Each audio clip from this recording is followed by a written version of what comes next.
In this video, we're going to look at the top activities to stimulate your baby in the womb.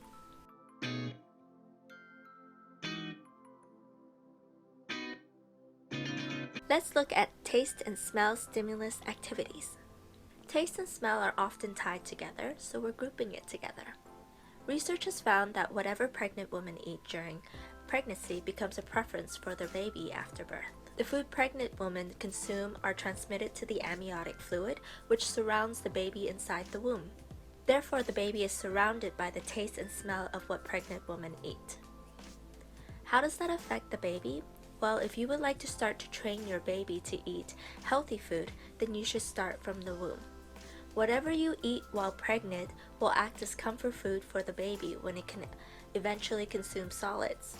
During pregnancy, I always kept in mind that whatever I ate, my baby was basically eating it as well.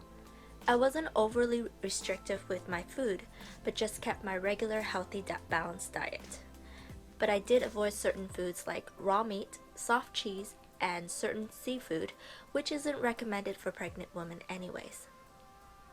However, I did make a point of eliminating sugar, as my family has a history of diabetes.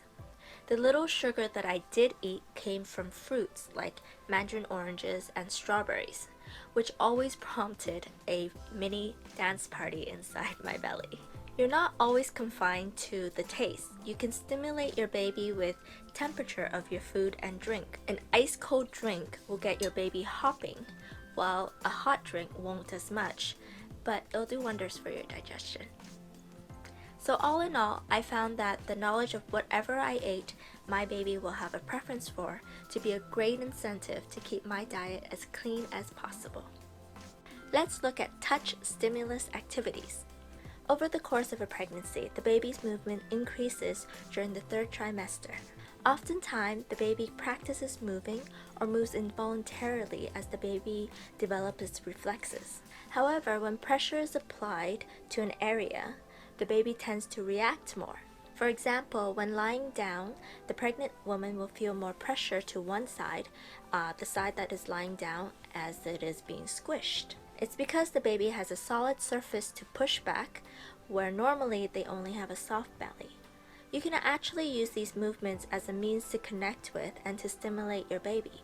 Whenever you find your baby moving and stretching out in your belly, you can press back on the part of that skin. It's almost like you're fist bumping your baby through the skin. If you want to take it a step further, you can start using a keyword whenever you bump, and you can try to train your baby to respond to that word. Apart from Pavlov's baby, there are other ways to stimulate your baby with touch. Another method for stimulating touch is to use hot and cold packs on different parts of your belly. The baby won't experience much of a change in temperature, but enough to arouse a small reaction. Make sure that whatever temperature exposure you give to your baby is only for a brief period of time, just to be on the safe side. Lastly, don't forget different exercise and fitness movement during pregnancy will also stimulate the baby.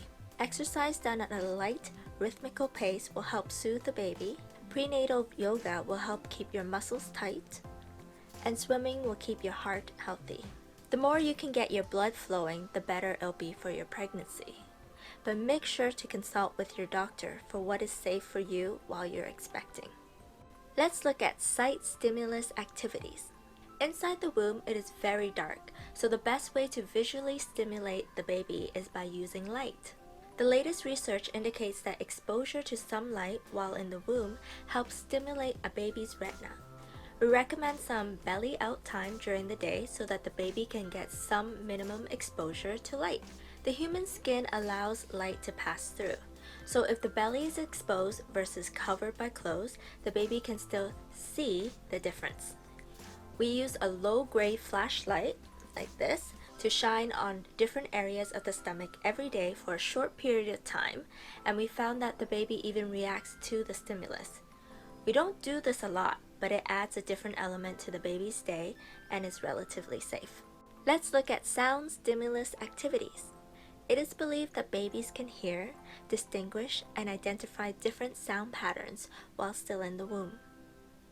Whatever noise you have in your background of your day will be a muffled soundtrack to your baby's life. Additionally, what they hear while still in the womb, they can identify once they're out, such as music, songs, stories from their parents' or family members' voices. Here are some activities that you can do to stimulate your baby's oral faculties. Singing, especially by the mom, provides some of the most potent oral stimulation for the baby. The voice of the mother resonates more deeply and clearly within the womb. So if you only choose one auditory stimulus activity, then singing is a must. Not every mom likes to sing or is even a good singer, but don't worry, your baby isn't judgmental at all and will actually be your biggest fan, regardless of your singing abilities. You can sing a variety of songs, but we recommend that you have a couple of songs that you repeat. The reason being is that repeated sounds or songs provide the baby with familiarity and comfort. Furthermore, you can continue to sing those songs after birth and maintain a consistency and routine that babies crave. You can even record yourself singing in order to give your voice a rest and to give others a song to soothe the baby with. I just use a voice recorder app on my phone to sing a song. Okay. Record. Look at this stuff, isn't it neat?